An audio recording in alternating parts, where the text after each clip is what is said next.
कहानी काल भैरव और ब्रह्मा जी का अहंकार। बहुत समय पहले की बात है, जब ब्रह्मांड की सृष्टि का आरंभ हुआ था। सभी देवताओं ने ब्रह्मा जी को सृष्टिकर्ता मानकर उनका सम्मान किया। ब्रह्मा जी अपनी सृजन शक्ति पर गर्व करते थे, क्योंकि उन्होंने ही देव, असुर, ऋषि, पशु पक्षी और समस्त संसार की रचना की थी। लेकिन यही गर्व धीरे धीरे उनके भीतर अहंकार में बदल गया। ब्रह्मा जी स्वयं को सर्वश्रेष्ठ मानने लगे। वे सोचने लगे कि उनके बिना यह सृष्टि संभव ही नहीं है। उनका यह अहंकार देवताओं और ऋषियों के बीच चर्चा का विषय बनने लगा।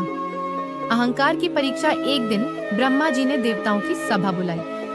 सभा में भगवान विष्णु, शिव, इंद्र, वरुण, अग्नि और अन्य देवता उपस्थित थे। ब्रह्मा जी ने घोषणा की, मैं ही इस सृष्टि का रचनाकार हूँ। मुझसे श्रेष्ठ कोई नहीं है। मेरे बिना यह संसार कभी अस्तित्व में नहीं आ सकता। इसलिए तुम सभी मुझे सर्वश्रेष्ठ देवता मानो और मेरी पूजा करो। ये सुनकर सभा में सन्नाटा छा गया। सभी देवता एक दूसरे को देखने लगे। तभी भगवान विष्णु ने विनम्रता पूर्वक कहा, हे ब्रह्मदेव, आप सृष्टिकर्ता अवश्य हैं, लेकिन इस संसार को चलाने और नष्ट करने की शक्ति भगवान शिव के पास है। सृष्टि केवल निर्माण से नहीं, बल्कि संरक्षण और संहार से भी चलती है।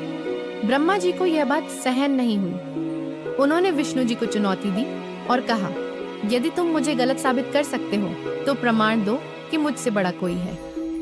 शिव जी का प्रकट होना, देवताओं की प्रार्थना सुनकर भगवान शिव वहां प्रकट हुए। उनके त्रिनेत्र से तेजस झलक रहा था और उनके गले में सर्प लिपटे हुए थे। उन्होंने ब्रह्मा जी को शांत रहने की सलाह दी।